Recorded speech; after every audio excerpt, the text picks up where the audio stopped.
It will take all of us to truly end hunger, from grassroots community partnerships to our elected officials, which is why I am so pleased to welcome you all here today, our incredible panelists who are uplifting solutions with, by, and for our communities, and our extraordinary leaders. Speaker Pelosi, you are an extraordinary leader.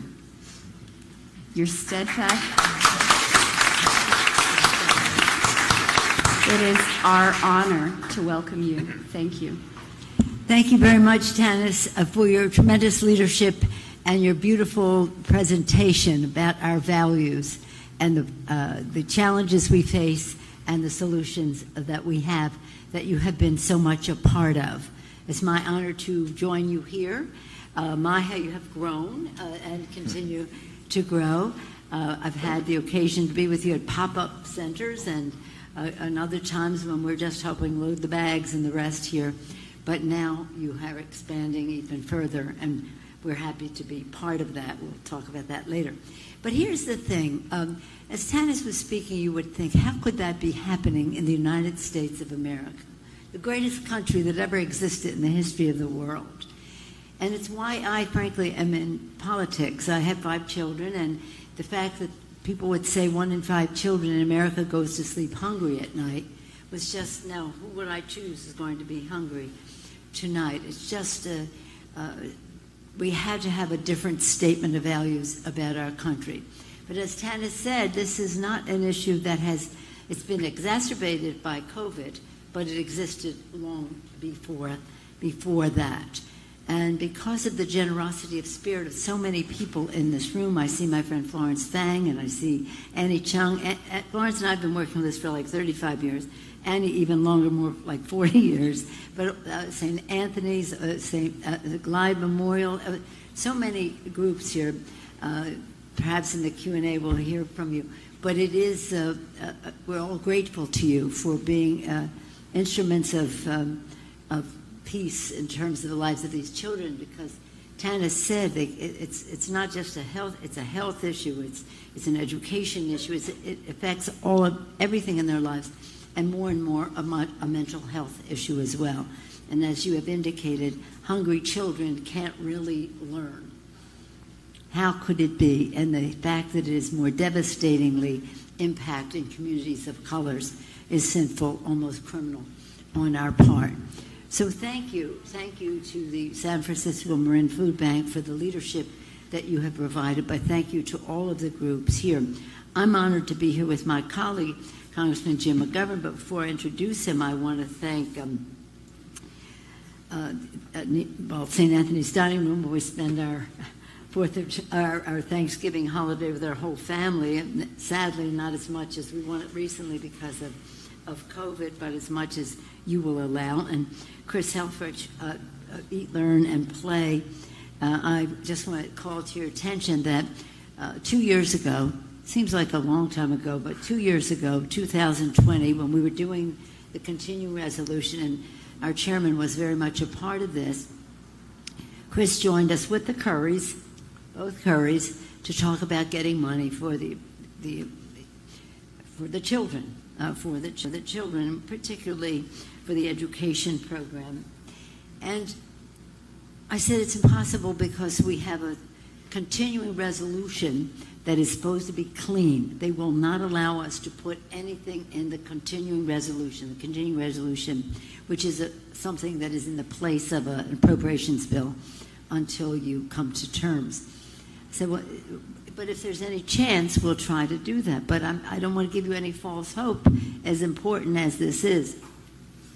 So in any case, the Republicans came back and said, in this clean bill, we want tens of billions of dollars for the farmers. I said, well, how clean is that? That isn't clean. That isn't clean. Well, the president had turned off trade with China, and they were losing market share, so the president was paying them off out of this slush fund that he wanted to establish. Ordinarily, I would have resisted its lack of cleanliness. However, we had our own goals, and we were able to get $8 billion in that continuing resolution, thanks to your advocacy and thanks to your leadership. we were able to do that. But it shouldn't have to depend on that. We should have something so much more reliable. And to that, and I think it's an honor to be with all of you here, but to that end, we are all here to listen to you so that when we do go forward, we are doing so with the best possible community-based information about needs for flexibility or whatever. Our champion on this, our patron saint, our spiritual leader, has been Jim McGovern.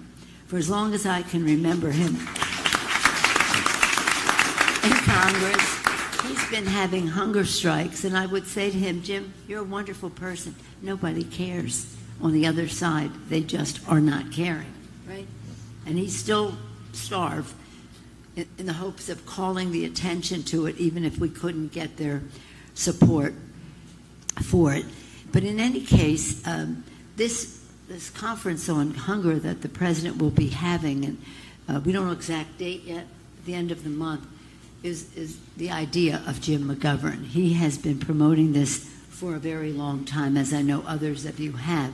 But he has had the president's ear on this subject relentlessly, persistently. And our president is, how can I say, I had a phrase about him, that he considers President Biden have fought to honor our sacred obligation to our children. So thank you for your leadership in so many ways, every day for our children, but for establishing this conference, which, again, we hope to bring your ideas to by way of our distinguished chairman.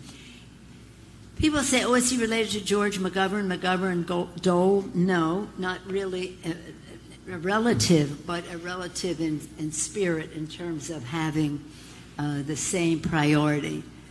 Again, I left the house because 1 in 5 children in America are living in poverty. We have no better leader in terms of hunger, especially, than Jim McGovern. So it's my honor to welcome him here today. He also is the chair of the almighty powerful Rules Committee of the House. Nothing can go to the floor without his permission. So he has some leverage there. Well, thank you, everybody. I'm so happy to be with all of you and welcoming us here to this magnificent food bank. And I, I've met with food banks and community partners all across the country, and you all are heroes as far as I'm concerned. And I'm grateful to Speaker Pelosi for convening this important conversation. You know, when I first told her that we wanted to get the White House to do this White House conference on hunger and health and nutrition, she didn't hesitate to respond. She just said, how can I help? And I believe that it was her intervention and her calling them, she's more persuasive than I am, that get them to say yes. And here's the deal. I mean, she's always likes to say, for the children, there's no greater champion for our children. And she and I think I speak for everybody in this room here today, have been driven by an idea that unfortunately some people think is radical, but that idea is that no person in this country should go hungry, and that everybody should have access to good, nutritious food. No child should go to bed without food because their family can't afford dinner. No student should show up to class on an empty stomach because mom and dad had to choose between breakfast and rent. Speaker Pelosi has been tireless and brilliant in working to end hunger, and I want to thank her again for bringing us here today. Look, I'm going to keep my opening very brief because this event, as she pointed out, is about hearing from you. Look, America is the richest country in the history of the world, and we have plenty of food to feed everybody. In fact, billions of pounds of food goes to waste every year. We discard about 40% of what we raise and what we produce in terms of food. It is one of the great moral failures and outrages of our time that even a single person in this country goes hungry. I tell people all the time that hunger is a political condition. And by that I mean is we have everything. What we have lacked is the political will to make this a priority and just solve it. I think America right now is at a crossroads. Thanks to the Speaker's leadership in Congress, the federal government stepped up to help blunt the impact of this terrible pandemic that wreaked havoc on struggling families. We raised the SNAP benefit by 15%, brought school lunches and summer meals home for students who were learning remotely, and we expanded the child tax credit, which we know was used by many families to buy groceries. These programs, they made a difference, right? And we saw poverty going down. I've heard from countless families who tell me that they would have gone hungry had it not been for the SNAP increases or the summer meals programs. Yet, as many of these emergency hunger and nutrition programs that began during the pandemic come to an end, I hear people say, okay, now it's time to go back to normal. But normal meant that 40 million people in this country didn't know where the next meal was going to come from. And right now, at a time of increasing inequality and rising food prices and inflation, normal is simply not good enough. We need to do better. And to be honest with you, as a congressman, as a human being, I'm ashamed of what we accepted as normal in this country for so long. We should be ashamed. Hunger should not be normal. And that's why many of us have requested the White House take leadership. Interestingly enough, I told you this should not be a partisan issue. The Speaker mentioned George McGovern, who I actually worked for going through college. No relation, had a great last name. But he worked with Bob Dole. McGovern, a liberal Democrat, Bob Dole, a conservative Republican. And we were making progress in the 1970s to alleviate hunger. And we have worked in a bipartisan way. The Congresswoman Jackie Walorski of Indiana, unfortunately, you may have read, was killed recently in a terrible car crash. But she joined with me in asking that we do this at a White House conference. And so, look, right now in our government, there is no single person or no single agency whose job it is to end hunger. There's no single congressional committee whose responsibility is to connect all the dots and figure out a way to end hunger. And so we believe that, through a White House conference, we can convene all the agencies and use the power of the White House to bring the federal government, nonprofits, faith leaders, food banks, the private sector, academia, and let's get everyone at the table. And so we all can contribute something here. And let's use this crossroads as an opportunity to build a plan not to manage hunger, but to end it. And so, we've secured funding in Congress to do this conference. My expectation is in the next week or so, we will be told the date, which I would expect would be sometime at the end of September. And I should tell you that, that this could be transformational. We used to think big in this country. We used to say, we're going to put a man on the moon, right? I'll tell you something. The last conference on this topic was in 1969, the year we put somebody on the moon. And so we need to go back to a time when we solve things, solve big problems. This is a big problem. 40 million Americans don't know where their next meal is going to come from. And so that's what this is all about. And I just will close with this. There's a lot of cynicism out there, and a lot of people think we can no longer solve problems or do big things. We're doing that. No one ever notices the stuff that we're getting done. But this is something I think that is a moral obligation. If you've ever seen a hungry child, it breaks your heart. I go to senior centers where older people grab my hand and say, I worry about whether I can have enough to eat. And then you go into communities what we call food apartheids. I don't call them deserts because those are natural. These are man-made, where people don't have access to fresh fruits or vegetables or anything remotely good, and they end up getting sick. When we talk about this problem, I'm looking at what's on the wall here. Together we can end hunger, food for growing, healing, for health, learning. I mean, this is not just about SNAP, right? It's about our schools. It's about our hospitals. You know, it's about our farmers. It's about a thousand. It's about housing. It's about 1,000 different things.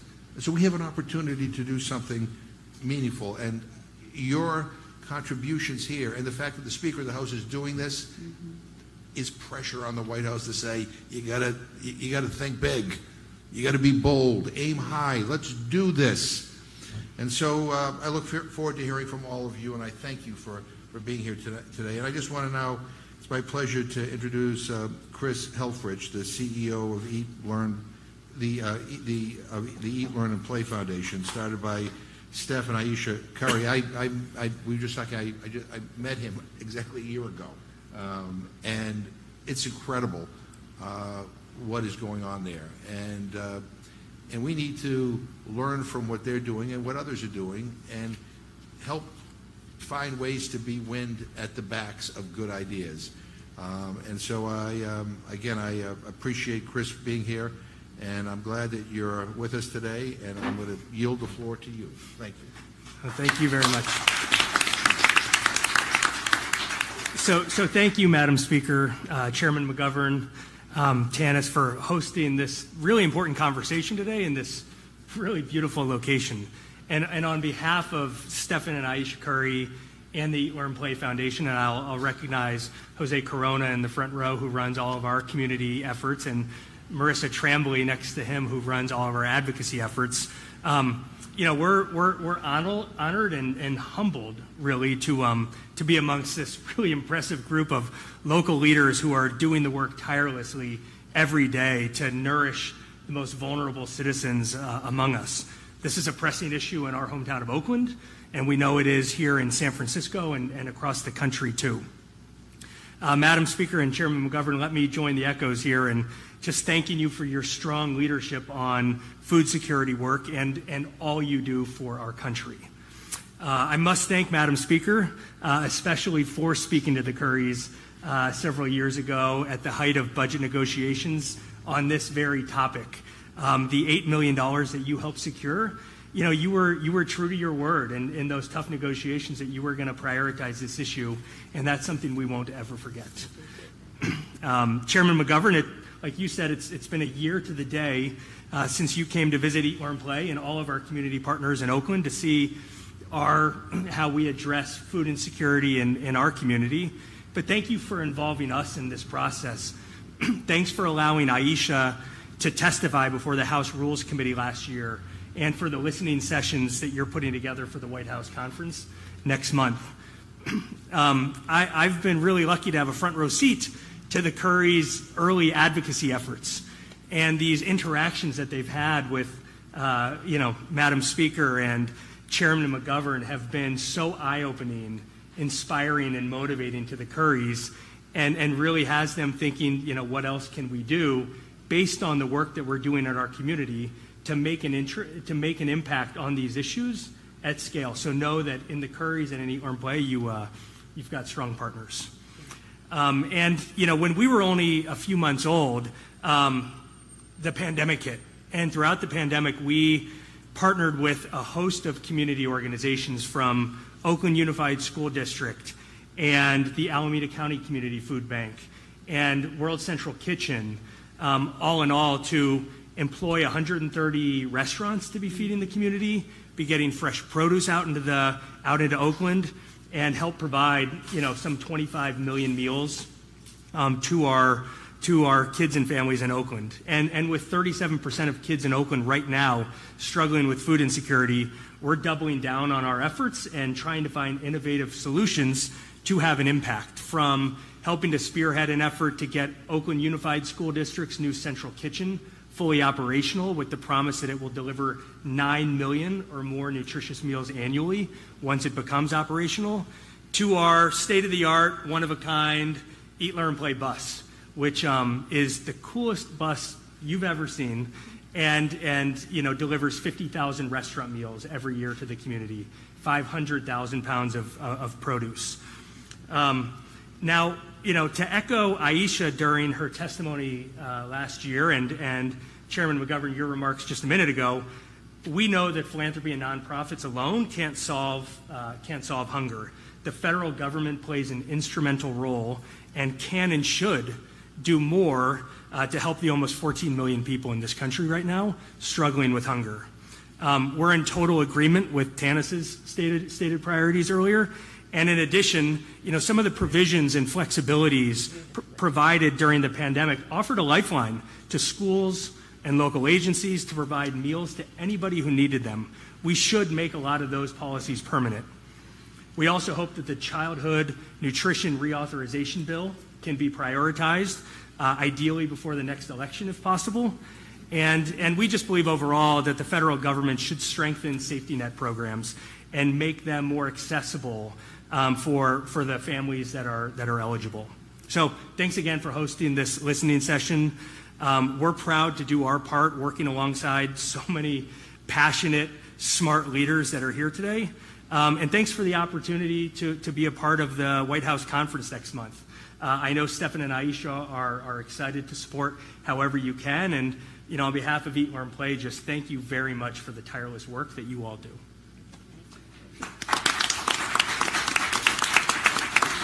So with that, happy to introduce Nils Benke from St. Anthony's. Thank you. Thank you for your kind introduction, Chris, and for sharing all your impressive work. Thank you, Speaker Pelosi, for your personal long-time support of St. Anthony's. We hope we can welcome you again at Thanksgiving this year to volunteer.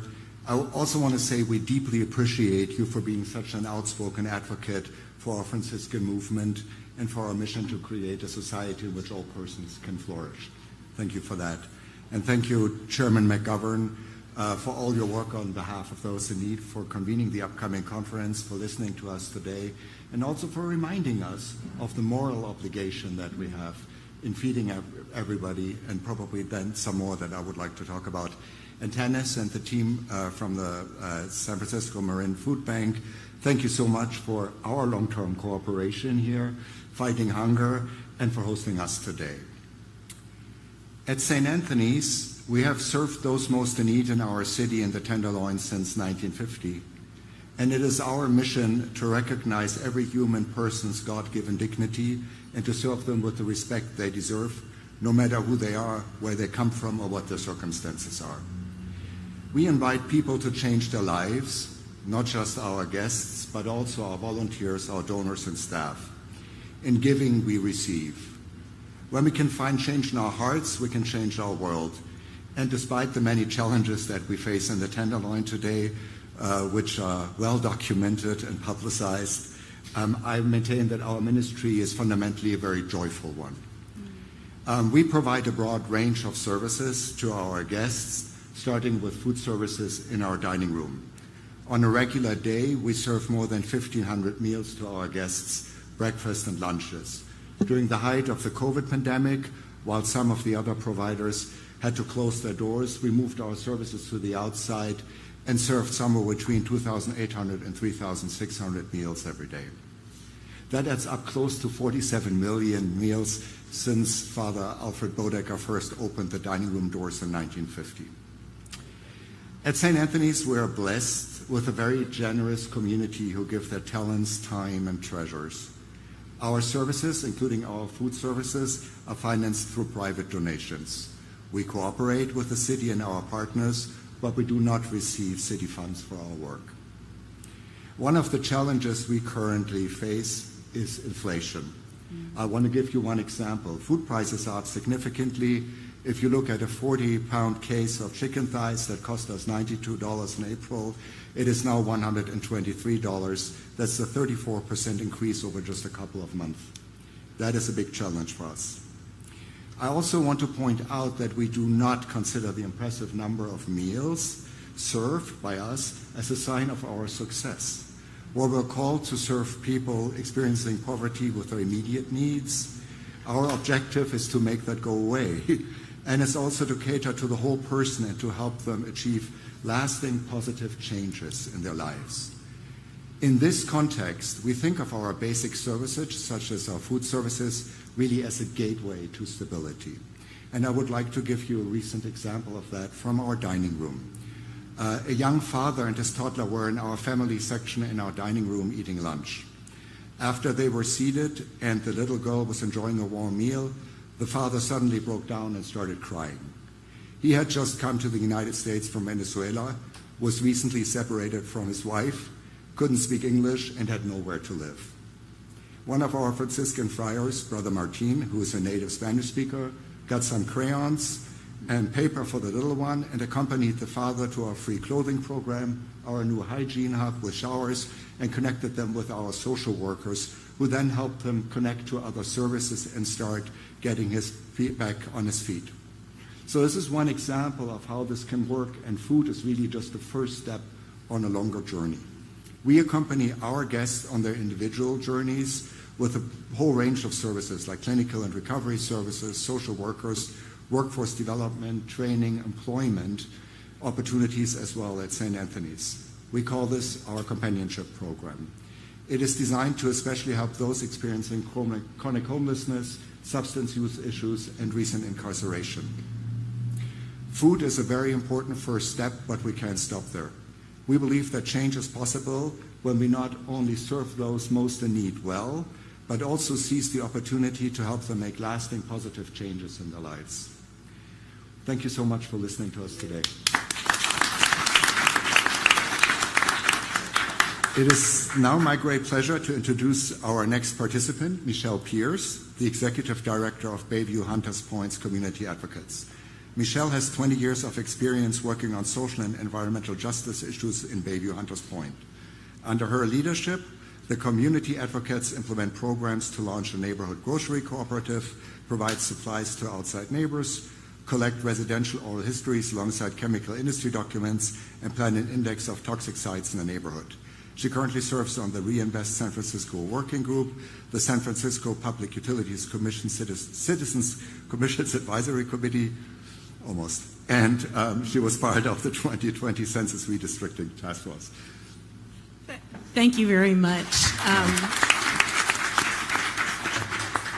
I don't know how I got deemed worthy to be at this roundtable, but I am so honored and so thrilled to be in this room with all of my fellow roundtable panelists, as well as everybody who is in this room. This work is so critical and so needed. And so I want to apologize for being late. We work with the unhoused community right down the street and get called out on emergencies. And by the way, I was on Missouri Street, 3 blocks over, working in public housing when I was supposed to be here. So my apologies, but that just expresses the need that everybody on this panel actually meets every single day. And when I say every single day, when we're not working on weekends, we are working on weekends. I got into this food services program via the environmental justice route. Our organization is an environmental justice organization, and that's the broader environmental justice movement umbrella, which includes social justice and economic justice and policy justice. And at the beginning of the pandemic, we were working on bringing a cooperative grocery store to this neighborhood because our neighborhood is, as the chairman described, a food apartheid. It is not a food swamp. It is not a food desert. It is intentional. We have food. We get our groceries, we get our milk and our bread from the liquor store. It's not a liquor store, it's a corner store. Everybody knows each other. It's a third generation owned, Middle Eastern American owned business that has been in our community since before I was born. But this is who supplies our groceries, and we are working on a healthy retail program in which we provide fresh produce from the produce market, which supplies all of the Michelin-starred, Michelin-rated, AAA-rated restaurants in the entire Bay Area, which is our office, which is right down the street from here. And yet, my community doesn't have access to those beautiful produce that the world comes to this city in order to enjoy. And we provide that to our community. And during the pandemic, I was getting calls up to 2, 3 o'clock in the morning. I am choosing between water, paying the water bill, and buying groceries this week. We don't know what to do. We can't go to work. We're on lockdown. And this, me connecting my community to the resources is how we got into the food sovereignty business. And we're really interested in creating dignity and sense of control and access to health and not food in our community when we're talking about this. So, as has been stated in various ways, but we have changed the vocabulary a little bit. Every single person at this table, and I know in my heart, and I've seen the work they do, we do food sovereignty, not food security. We are bringing dignity back to this space. We are bringing fruits and vegetables into homes where people thought we could not bring fruits and vegetables into homes. We are bringing healthy produce where people thought culturally appropriate food did not belong in these communities. And when people say culturally appropriate, and we look at my neighborhood, which is in fact 42% Asian, 38% Latino, 10% Black, and 10% white, right here in Bayview Hunters Point. When we go to the people who receive our food boxes, our retail boxes, which are discounted because the people who pay full price are willing to subsidize the people who are on any kind of assistance. And we say, what is culturally appropriate to you? And they say, you know what? When we get our boxes from the food bank, when we get our boxes from UCSF, when we go to the shelters like St. Anthony's, like Mother Brown's, and we get our food, if there's something we don't recognize because we live in this beautiful, diverse neighborhood, we go to our neighbor down the street and we share our box. We share our bag. And they say, oh yeah, we know what to do with that. And they take it home and they cook it and they bring it back out. We have met our neighbors through your programs. These are not dignity programs. These are community building programs. These are life-saving programs.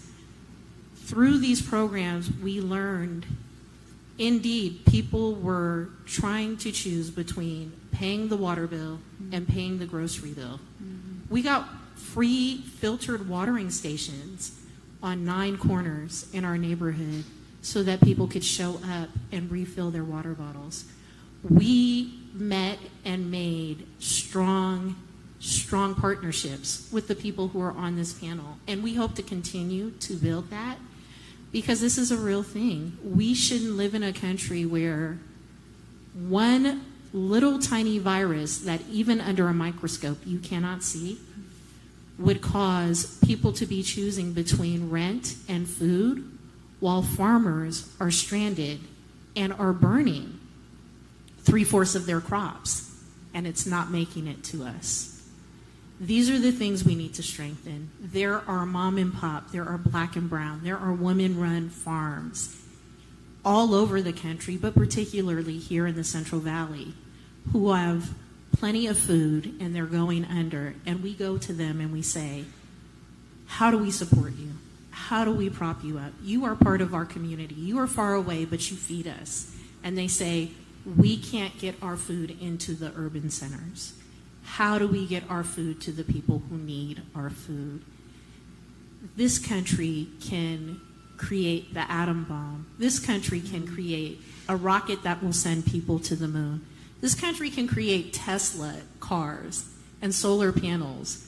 We can figure out how to get food 200 miles in any of those vehicles, right? To the people, any of those vehicles, right? To the people who are choosing between their rent and their food. And this is why I'm honored. And I did want to say thank you very much for having me here, particularly Tanis. Thank you so much. The work you do is amazing. The dignity you are trying to bring back into this food pantry space is amazing. Speaker Pelosi, oh my God, Speaker Pelosi. Absolutely. The work that you're still doing. I hope and pray that you live another 20 years and can continue to impact. And I know your kids and grandkids do too. I love them too. Chairman McGovern, that you are doing this speaking tour, that you are keeping the White House's feet to the fire is so incredible, is so incredible.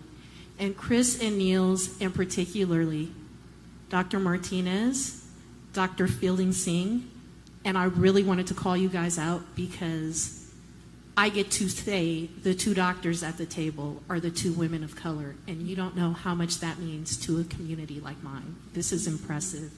This is important work. I am so thrilled to be here. I am so sorry I don't have more time to do things like these, to present to you guys, to the greater United States, just how important and impactful this work is. So thank you guys very much. And it is my true honor to introduce Dr. Martinez to talk after me. Thank you guys so much.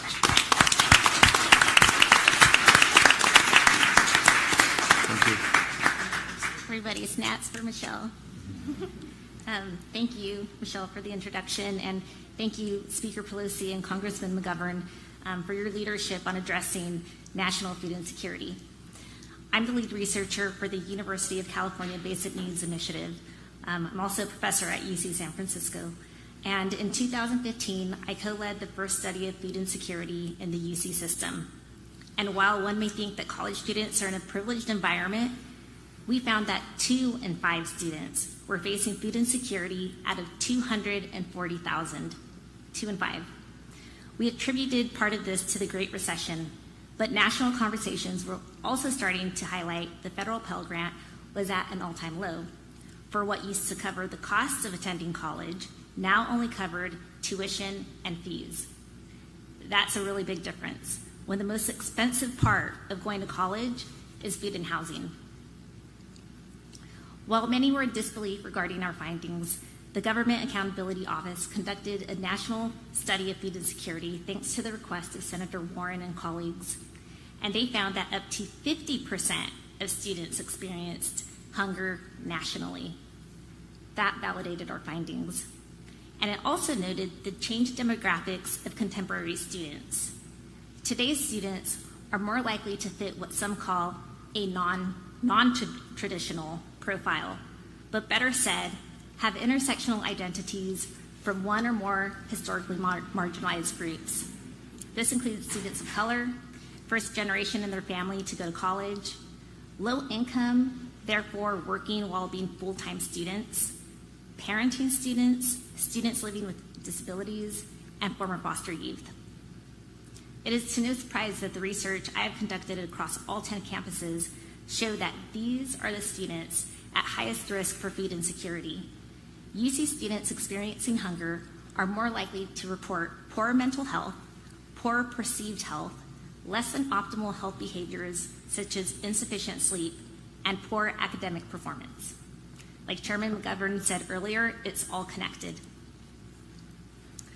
Our first response in the UC system was to establish food pantries at all 10 campuses, which was made possible by the funding of the state and the work of my UC partners, Tim Galarno and Ruben Canedo, who also spoke at Chairman McGovern's House Rules last year. Upon establishing our pantry system, our findings showed that we were largely serving students from historically marginalized groups. And the more times a student visited the pantry, the better reported outcomes, such as better sleep and better mental health and physical health. But we know that food isn't the only thing that our students lack. They also lack secure housing. Our research has found that students prioritize paying for rent over food. We also found that students define basic needs as adequate and nutritious food, safe and secure housing, access to transportation, and stability for mental and physical well-being. This finding has largely informed how the state and the UC system are defining basic needs and shaping federal legislation. Long-term solutions are needed for students to have the food they need to be the best students they came to the UC to be, mentally, physically, and academically. SNAP might be that solution. or even extending the National School Lunch Program beyond K through 12. We found that students who experienced hunger during childhood were 7 times more likely to experience food insecurity while in college. In California, we're working to make it easier for students to access CalFresh. We now offer CalFresh outreach at all 10 basic needs hubs at any of our UC campuses. We're also working with CDSS to provide clarity on how students can meet SNAP exemptions, such as the new Assembly Bill 396, which will allow students enrolled in local programs that increase employability to meet the criteria for an exemption to the student eligibility rule. Many of these programs exist on colleges all across the nation.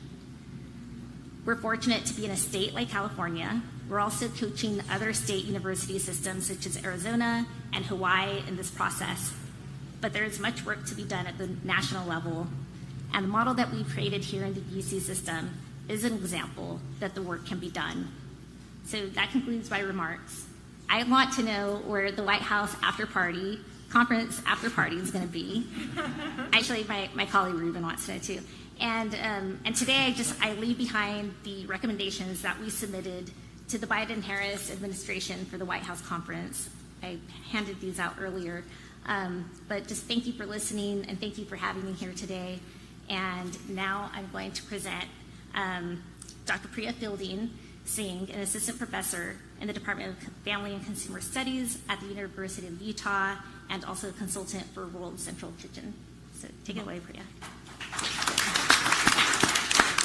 Thank you so much, Professor Martinez, for the incredible work that you do, and thank you to Madam Speaker Pelosi and Chairman McGovern, as well as the San Francisco Marin Food Bank, for the opportunity and really the honor to be here today and to speak with and learn from such an esteemed group of expert panelists and attendees. So I am a sociologist and an ethnographer, and a central focus of my own research and advocacy around issues of hunger and nutrition insecurity is on understanding how broader systemic inequities drive intersecting disparities in what and how we eat. And foundational to that work is the perspective that I bring to it as a sociologist. And that perspective is informed by the understanding that while many of us who research, advocate, or legislate around issues of food are deeply invested in advancing nutrition equity across society, all of us know as human beings that food is about far more than nutrition. We don't just eat to nourish ourselves physically, we also eat to fulfill really important social, cultural, and emotional functions in our lives. We eat to connect with others, we eat to show love and care, to transmit culture, to signal who we are and where we came from and what we believe in. And so in my work, I conduct on-the-ground research within communities to investigate the complex meanings that food holds to people, and then to propose food policy solutions that explicitly account for these meanings.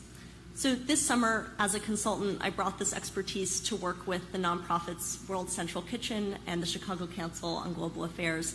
And together, we partnered with community organizations across the country, here in the Bay Area, as well as in Chicago and Selma, Alabama, to conduct listening sessions with individuals and families who had diverse lived experiences with hunger and nutrition insecurity.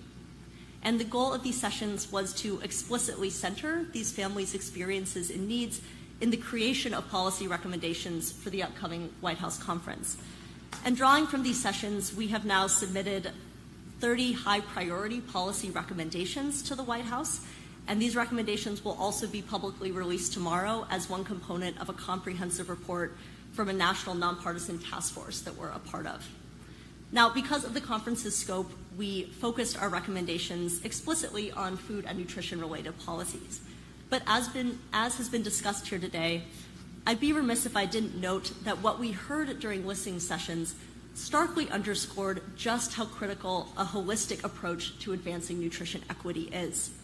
Alongside food and nutrition policies, we desperately need policies that address the root and upstream causes of hunger and diet-related disease, policies that tackle, for instance, exorbitant rents that leave families cost-burdened and food insecure, or inexcusably low wages that make a parent have to stretch their supermarket dollars as far as possible and prioritize their children's satiety over their nutrition. When we asked one mother in Oakland during a listening session about her food needs, I'll never forget how she instantly turned the conversation to the fact that she didn't have any dental coverage. She asked, "What good does an EBT card do if you don't have no teeth?"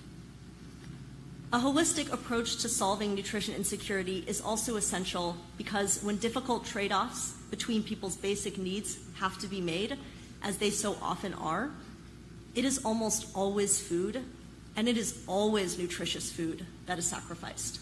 As the saying goes, the rat eats first. That's why we need to reframe nutritious food, access to nutrition food, as a human right to which every single person in this country is entitled, rather than a privilege for a worthy few. And this understanding of nutritious food as a human right then points us clearly toward policy solutions that remove as many barriers as possible for individuals, families, and communities to secure that food. Among the many straightforward and impactful policies that have been mentioned here today and that we can prioritize advancing through the upcoming conference, we can simplify and streamline the process for families to learn about, enroll in, and then meaningfully participate in federal food assistance programs like SNAP and WIC. Doing so also requires increasing these programs' benefit levels and eligibility thresholds to ensure that households can adequately meet their own food needs. We can nationally universalize school meals for all children, like we're doing here in California, and make permanent the summer EBT program for lower income families to help keep children food insecure all year round.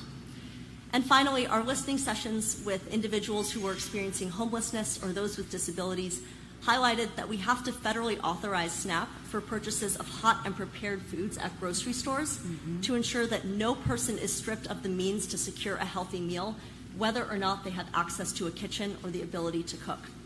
These are just some of the policy solutions that can affirm nutritious food as a human right, and our hope is that the White House conference this September will propel us towards solutions like these that give us finally a real chance of ending hunger and advancing nutrition equity across the United States. So thank you so much for the opportunity to be here, and thank you to all of you.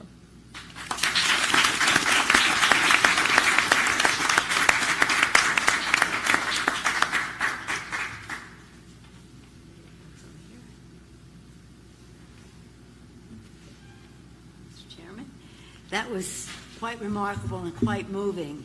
And as you were speaking, I was thinking of Jose Andres, who is, if you are the godfather and the saint and the spiritual leader, he must be on a par of sainthood as well. Thank you for sharing that information with his very effective group. I just want to make a couple comments and then we have questions. First of all, you've anticipated some of our questions in terms of we are big believers in San Francisco. No matter what we're doing, Mr. Chairman, we always listen to the community-based solutions. Because you get the vocabulary that is working with communities in their words, what it means to them. You get solutions that work in a collaborative way, how people are willing to work together. So thank you so much for your important, and we feel very unworthy to be in your company, but thank you, Michelle, for being here and sharing those thoughts.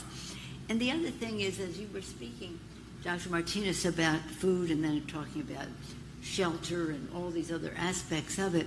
When we go to a housing meeting, people talk about food. You know, these things are all obviously very connected. And as you talked about the UC report, which is very important, those of us who interact with our community colleges and all the rest know that some of those kids, they don't know where their next meal is coming from, or if tonight they're going to sleep on somebody's couch, in somebody's car, or under a bridge. The housing needs are so great, and so there are some initiatives to just turn a room like this into a dormitory or a kitchen and a dormitory. No suggestion of that here, but I use this to give out the food. So these challenges are all connected. When we had our big conference on children, and we talked about all the elements in care of a child and education and parenting and the rest, people said the most important thing to their psychology is their housing, that would be secure, that they knew they had a place to live.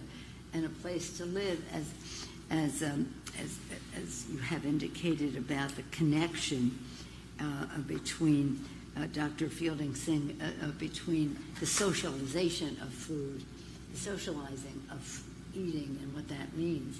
Well, housing was a place where people knew that they might. But it all comes down, in my view, to the Gospel of Matthew. When I was hungry, you fed me. When I was homeless, you sheltered me. When I was naked, you clothed me. When I was in prison, you visited me. It's for everyone. But he also said, how did I ignore you, Lord? And he said, when I was hungry, you didn't feed me. You didn't shelter me. You didn't clothe me. And so we have to remember that ignoring these needs is to ignore the God who made us. And all of us are doing the Lord's work in all this. Mr. Chairman? Well, first of all, let me applaud you. No, I appreciate this, and let me say the value, because there's lots of different perspectives here, is it highlights the fact that in order to solve this problem, it's a lot of different things. You know, on Friday when I arrived here, I was in Redwood City with our colleague Anna Eshu, and I visited her brother-in-law, Larry Purcell, who runs the Catholic Workers House, and we also visited a church that was preparing meals for people. But he said to me over and over and over again, we don't have a food shortage problem. Here people can't afford to live. The housing issue is a challenge, and if you can't afford your rent, then you have no money to buy food. And to the extent you have money, then you have to make very bad choices. And so we're all, just trying to kind of manage this. And, Michelle talked about food sovereignty and dignity is something that I feel very, very strongly about because, let's be honest, a lot of the people we serve with have no clue. And they certainly have no clue what the population of people who are food insecure look like. There's an automatic assumption that they're the unhoused, people who don't have any housing, or that they're jobless. They are included in those who fall in this category, but it's students at college, right? I mean, people think, if you're a student at college, you're paying some tuition, no matter what it is. So you must have money to be able to afford your education and put meals on the table. And yet, as I was saying to Dr. Martinez earlier, I did an event at Boston University and talked to students who didn't know were going without meals because they couldn't manage everything. And we got to figure this out, right?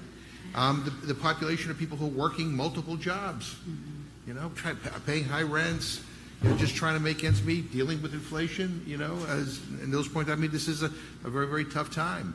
And there's a misperception that the people who fall in this category somehow don't want to work, which is just a big lie that has been told for a long, long, long, long time.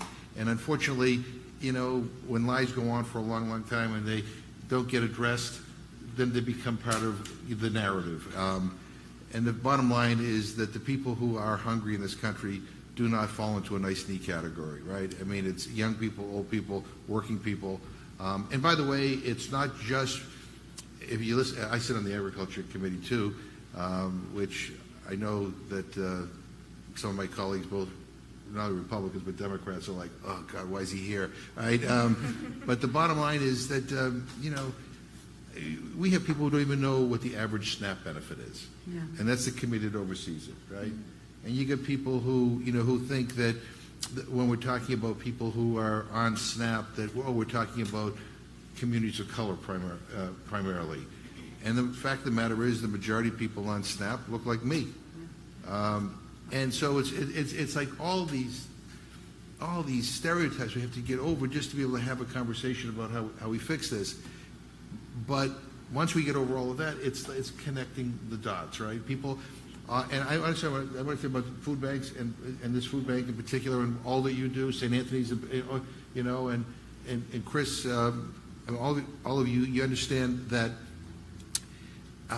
you know, food sovereignty is a big deal. People want to have some control over what they put in their bodies. They want to feed their kids good food. You know, food is medicine. Right? My grandmother used to say to me, "An apple a day keeps the doctor away." It would annoy me. I wish she was still alive so I could say, you know, you were right. The bottom, but I mean, we have to think out of the box, and so part of it also has to be like our healthcare system. Our healthcare system is so divorced from nutrition and these issues of hunger. That has to stop. I mean, if you can write out a prescription for a high-priced pharmaceutical, why can't you write out a prescription for fresh produce? All right, everywhere, right? We got to have medically tailored meals that follow people home after they have surgeries and stuff to make sure they can get well and they have the nutrition to get well. Our schools, I mean, there are exceptions, but our schools are divorced from nutrition and food. I mean, you know, when did it become okay not to know how things are grown? And when did it become okay not to know how to prepare anything? If you could prepare food, you can actually stretch your dollar. It can be more nutritious for you. But we got generations that don't know how to cook. And the community gardens, I visited the Fangs, the community garden, which was unbelievable. I know you've been there many times. I mean, bringing people together, right? Bringing people together, and not just getting people food, but people all of a sudden know that they're part of a community. They have neighbors, and they worry about one another. So it's not just about you having good food. But if Mrs. O'Leary doesn't show up one day at the garden, then Mr. O'Brien is going to be. I'm from Massachusetts, so that's why I say those things, right? You know, right? You know, we'll be like, where is she, right? You know, is she okay? Let me brag about you for a moment. I wish you could have seen Jim McGovern on the floor of the House when some of our colleagues would stand up when we were trying to do nutrition increases and stuff, whether it was in the Farm Bill or whatever. When they would say, God said, if you want to eat, you must work. God feeds those who work. And we're talking about children, we're talking about seniors, we're talking about people who want to work. But that's the attitude. If you want to eat, you must work. Nils, you talked about the dignity and worth of every person. And I wish you could have seen Mr. McGovern when he respects the dignity and worth, the spark of divinity in every person. And when we're talking about visiting sites and treating people, is to treat them in an elevated way without any condescension, but with the total respect of our apology that we really have to even provide this service. I wish you could have seen him in the Ukraine talking to President Zelensky about the hunger situation that is being caused in Africa and other places because of the embargo on the port in Ukraine, as well as the vast increase in fertilizer mills, which is causing the increase in many of our cost of groceries. He has been a champion globally, in this case we're talking about Ukraine, but for a very long time, about our responsibilities, not just to send food to people, but to enable them to produce their own food. Cuba's a place that is like 87% arable and imports about 80% of their food because they don't have the factors of production. Why? Because we have an embargo that we're going to all kinds of things here. But he's been a champion on Cuba. I mean, that's a whole other day. on just not about the politics of it, but about the people and meeting their needs with tremendous dignity, whether they are students, whether they, again, are suffering for a variety of reasons in all this. And I think of all the great things that the Currys have done, the name of Eat, Learn, and Play is so perfect because it's our mission, a goal, and a measurable success if we can achieve it. And nobody said it better than Tanis in her opening remarks about the full. Thank you so much, Tanis, for all of that. My question is, one of the questions we have is about flexibility. People keep saying we need more flexibility. Do you want to speak to that? Is that something you can identify, Mr. Chairman, in terms of a question? I mean, yeah, and I think where the point is, I mean, some of the stuff that you're already doing is quite incredible, but the issue is, how can there be more flexibility on the federal side or the state side to help you do more of it and or connect the dots? Do you have any comments to make about that? I actually, directly to what Dr. Fielding Singh said, right at the beginning of the pandemic, we had a lot of people who were essential workers and ended up with this weird virus and were quarantined, or a family member was quarantined. I have to say about 90% of the people that we serve have jobs, multiple jobs within the household. So that narrative is a false narrative. But everybody else was ordering groceries and ordering warm meals and getting their warm meals. I think we in our community were some of the first people to point out that people on EBT had no access to any food at all if they were quarantined, period. We elevated that immediately up to the governor, who immediately elevated it up to you guys. And now we have systems where EBT can cover parts of Instacart or Amazon Whole Foods, but it's very limited. And that ability to actually use food assistance to cover warm meals when you cannot cook and you cannot get out, and the government is actually saying it is illegal for you to go out and feed yourself when you have children in the house, when you have grandparents and great-grandparents in the house, and none of you are allowed to leave. I think that's a huge thing. The flexibility of prepared meals in all of their forms, and or in supporting neighbors who are going to need to stay home in order to prepare those meals for you in all of their forms, when we are seeing COVID is here. It's still here. It's pretty rampant right now, but we're also seeing monkeypox on that back, and we're seeing something that I never thought I would see in my lifetime beyond 5 years old, polio coming back. Like, these are things that as the world warms, we're going to see a lot more of. And I would love to see some more flexibility in those food supply systems within the safety net. That's a critical thing for us. Let's start with presumed eligibility for CalFresh. Like, can we just start there? It is not acceptable to look for ways in which we exclude people from the fundamental support that is the most effective anti-hunger, anti-poverty program in the nation. So what is working well, and how do we make sure that we can reduce inaccessibility? Let's start there. I would like to add to that. For me, it's like eliminate the student eligibility rule. We have many college students who are eligible, and because of the difficulty in the application process, we have students who don't get CalFresh because they missed their interview phone call, and because they're in class, or because they're working, or they're taking care of their children or picking them up from school. And so that is just one, that rule was made back in the 70s, and it's one rule that needs to be re-examined and hopefully eliminated. I do want to say this as well.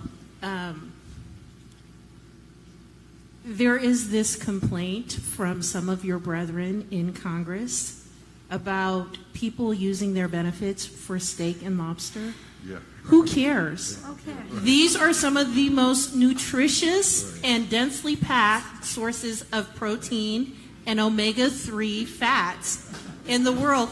And I'm sorry, anybody who is really, really hungry, if they get something as rich as a lobster, they're going to eat on that for a whole week. That, like, 3 forks full fills you up. I mean, let's get over it. And let's actually give people what they need. And I can tell you, anybody who is grabbing a steak or a lobster probably hasn't seen a protein on their plate in a good month. Who cares? So I did want to say that.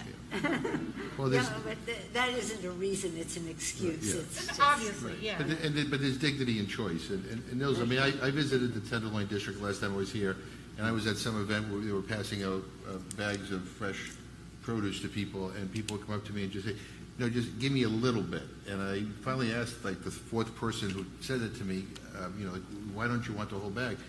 And it wasn't that they were unhoused. It wasn't that they didn't have a place to live. They didn't have a kitchen or adequate refrigeration. So it was like, I have a place to live, but I don't have the other stuff. So the people that you serve, I mean, are there a lot? I mean, that's where the pre-made meals is so vitally important, right? Yeah. One of the things that our president has been about, that you alluded to, Michelle, and not alluded to, had central to your comments, is about justice. And in all of the bills that we have passed, whether it was the rescue package or the bipartisan, which had 100% Democratic votes, no Republican votes, if I just may, I'm just talking history here, not politics. And then we had the bipartisan infrastructure bill, a little bit bipartisan, but nonetheless, he was proud of that. And then the bill that we passed, well, the one we just passed, the innovation, the Inflation Reduction Act, but everything in between. He has said, I insist on justice. So when it's doing infrastructure, whether it's doing innovation or it's doing any of these things, that there's a $60 billion in one bill alone to make sure that it has environmental justice. But that also means in infrastructure, if you're building, people were afraid of the bill because they said if they build another road or bridge or highway or something through my neighborhood, it divides the neighborhood. The president said, take it down, unite neighborhoods. When we just did the big bill on climate, the Inflation Reduction Act, on climate that Mr. McGovern had so much to do with, it was, I mean, without him, we would have never had it on the floor. It was quite a challenge. But it was about saying this is about environmental justice.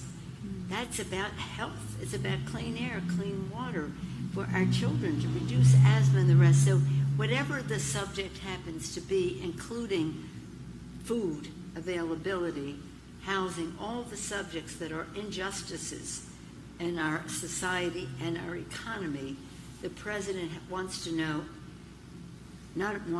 initiates, how do we have this as a centerpiece, justice as a centerpiece of the issue.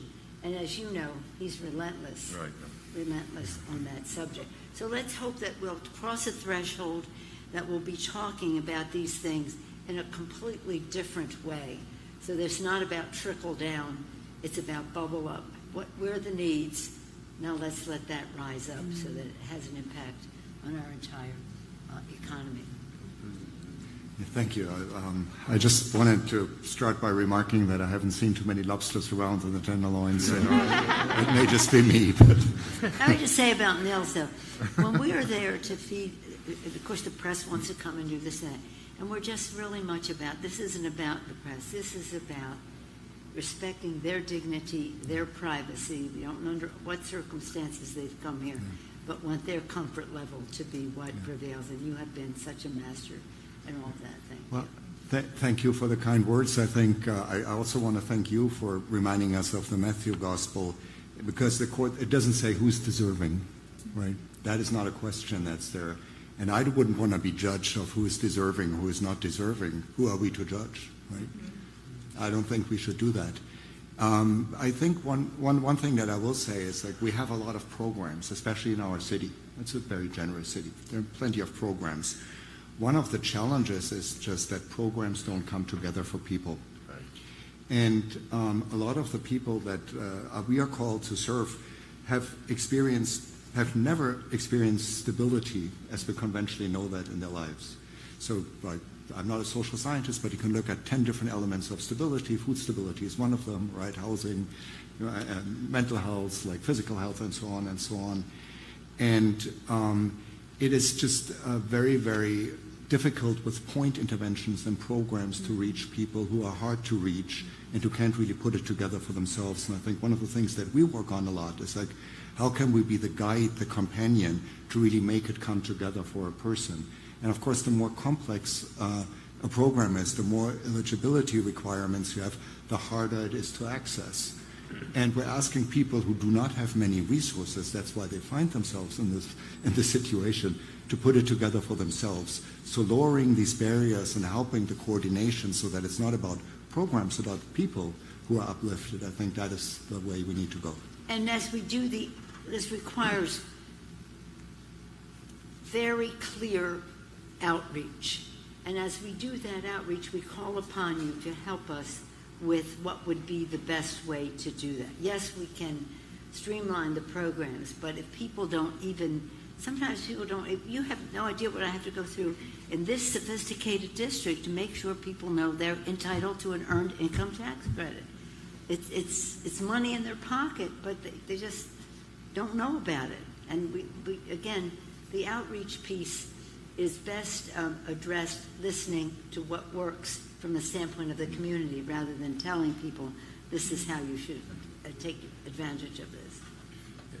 And if I could just, one of the things that we've been really insistent on, first of all, I think many of you have already participated in some of the White House virtual listening sessions, which have been at capacity. I mean, they're getting so many recommendations, and they're hearing so many good ideas, which is a good problem to have.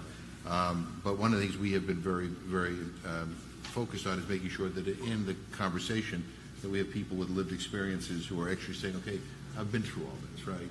And here's what worked, here's what didn't work. And in that process, we're also learning about the stigmatization that exists. It's, because people don't like coming forward and saying, hey, I need help. And sometimes they're always not greeted with people like that are at this table or in this room.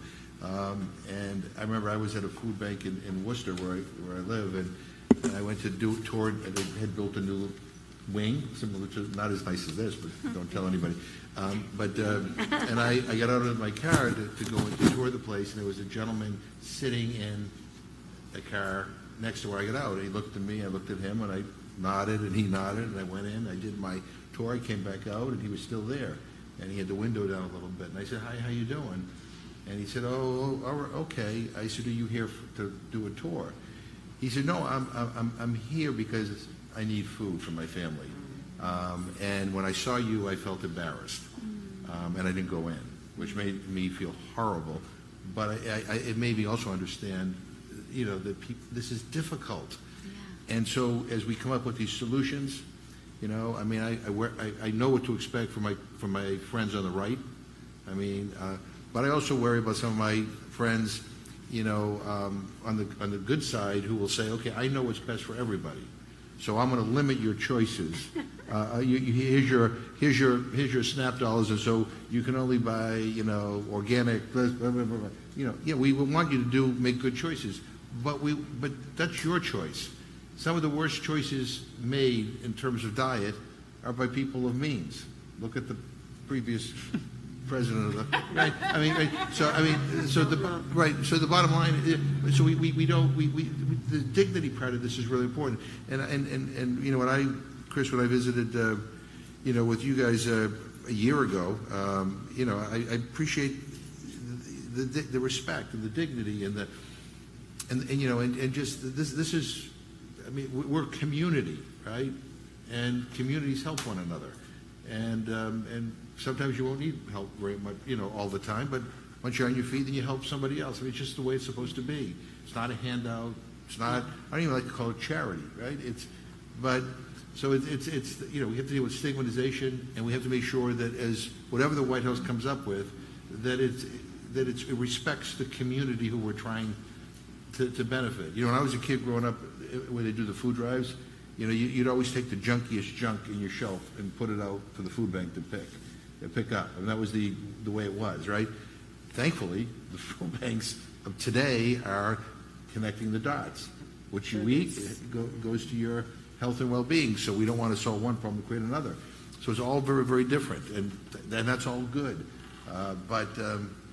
But I want to get- just yeah. say about you, though, because I've been to your district, I've seen your interaction with your constituents, whether it was at a child care center or some other service into the community. And while I talked about him globally and nationally in the Congress, he practiced what he preaches back home and listens to his constituents, and that's why he's become the champion that he is on these issues in the manner in which he has. He's revered in the Congress, he's respected back home, and he's acknowledged as a leader not only in our country but in the world. Thank you, Mr. Chairman. Well, you're nice to say that, but let's be very clear about one thing. She's the Speaker of the House, right? And nothing happened. I mean, we wouldn't even have. I mean, we tried when President Obama was president to get this up and running, right? And and I love President Obama, loved all the people, and we had some interesting conversations. But the idea of tackling this head on, we just couldn't get the movement that we needed. And then we had 4 years of which we're going to forget about, which we're not going to, we tried, and we worked it. It wasn't until the Speaker picked up the phone and said, "Look, you got to do this. This is important. It's unacceptable that 40 million people are hungry in this country. And by the way, we have people in our community who are doing great work that if we could expand it or be wind at their back, we could solve this problem. So get with it." And so now the issue is we have to make, they're doing it, they're listening. We have to make sure that there's an expectation that we expect big things from them, and that this is not a one and done deal, that it's not a press conference, that there's consultation at the local level, because to be honest with you, San Francisco is different from Worcester, is different from Mitchell, South Dakota, right? I mean, that's the other thing. I got to be honest with you, our benefit program, one glove fits all. You live in Mitchell, South Dakota, your cost of living is X. You live in San Francisco, or you live in Boston or Manhattan, and you're still, you adhere to the same criteria for SNAP benefits or anything else. I mean, it doesn't make any sense, right? So we got to, a lot of this stuff has to be, we have to think out of the box, and that's what this is going to be about. So we really need we need to stay in touch with you. We need to be part of this, and again, some of the, and please thank Aisha for her testimony before the Rules Committee. I'm going to tell you two things. One is it was very powerful because of what you're doing, and it's also, and this is, sometimes it takes people who are well known to take a microphone and say, "Hey, let's do something." Yeah. It helps. And Congress is a place where, it doesn't matter why you're famous. They gravitate to you, like, they people want to be associated with, but people using their status and their, to be able to advocate, for people who really don't have a voice. If I just may follow up on that, Mr. Chairman, and thank the Currys for bringing their celebrity. We're all in the attraction business. We think we are. They are. And we can only attract so much attention to an idea. They can magically do so. This is going to sound, well, you be the judge. A conference on hunger in America can be translated by some to a conference on poverty in America. So there are some in the Congress who don't think that poverty is a winning political idea. So what we're doing with this conference, and why I'm so proud of the President and the Chairman for demanding and insisting upon it, is that we are crossing a threshold. We're honoring our values, whatever the political consequences are. Maybe it's a bigger deal to have a conference on sports or something like that. This is saying to the country, this is our priority. You may or may not experience this.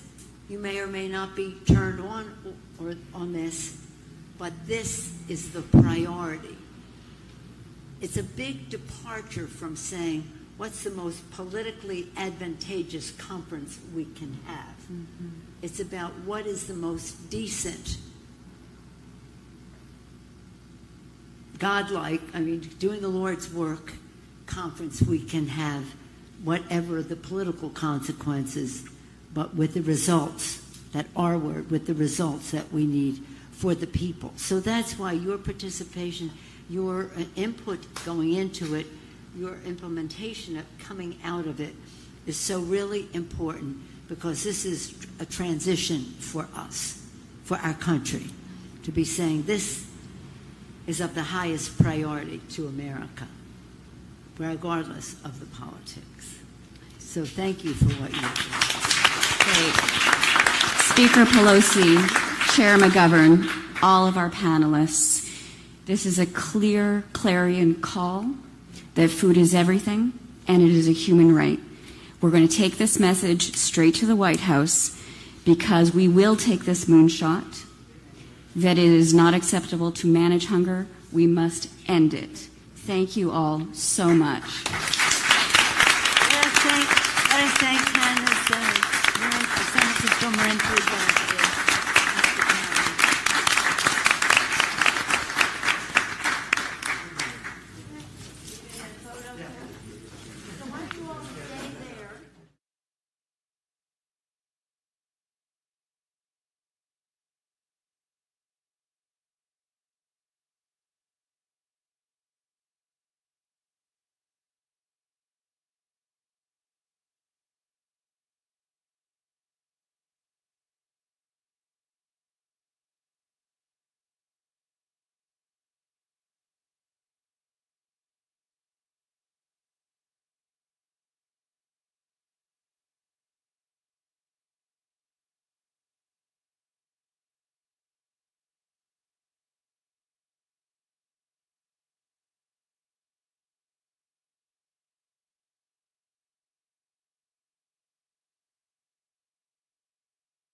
you.